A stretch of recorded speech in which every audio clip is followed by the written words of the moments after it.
All right, everyone, we officially have made it through week one of the South Texas high school football season. We saw some surprises, and we didn't see a couple of surprises from a couple teams. But one matchup that we're going to look at for week two be on Friday night. It's the Battle of the Tigers. Yes, both of these teams. Again, you have Goliad and Tidehaven. They're trying to get a massive win to start off getting into conference play coming up in 2 weeks. And Goliad, they lost to East Bernard Brema's first week. They lost 34-21 at home. And so wide receiver Lamont Franklin did make an impact for the Tigers, for Goliad. But they're going to need to, again, regroup against Tidehaven, one of those top teams. They won 41-13 at Palacios there. So Tidehaven, they're trying to make a run back to state like last year. And quarterback Cale Russell, he's one of those top players trying to break a lot of records this year, especially coming to this game to the finish. And now we're going to give you, again, a preview of the game. Here's our viewer poll that we have looking at these two matchups. Who's going to win between Goliad and Tidehaven? And right now it's a battle. Tidehaven's going to be about 63%, while Goliad's about 37%, pardon me. So again, it's not, I've seen some different viewer polls, but a little bit closer on that one. So Tidehaven gets the notch for now. We'll keep checking that up for you at 10.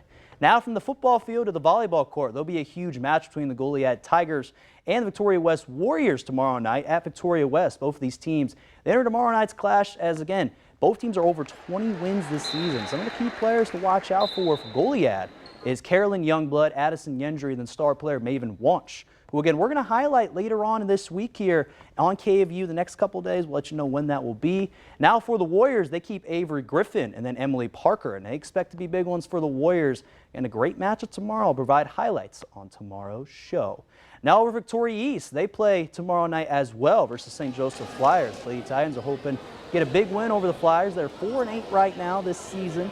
The Lady Flyers, actually, they're 15-8, and they're coming third place in the Goliad tournament this past weekend. So they're going to try to get a big win. It's at Victoria East, 6 p.m. for the varsity team.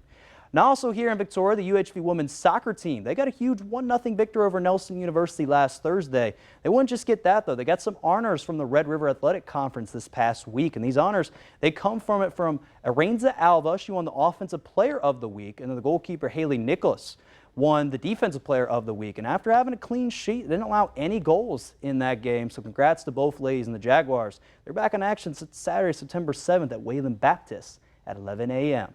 And then finally, the Houston Astros. They're on the road versus the Cincinnati Reds at Great American Ballpark. Right now, last I checked, they were down 5-2 in the bottom of the 7th, 8th inning. We can check on that score later. And again, Reds, they got up early 1-0 with a sacrifice fly, but Yanier Diaz, he tied the game up at 2 with an RBI single. But then Santiago Espinal for the Reds hits a single to Reds. Bring in 2 runs, pardon me.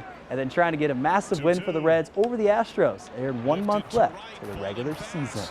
That's going to do it here in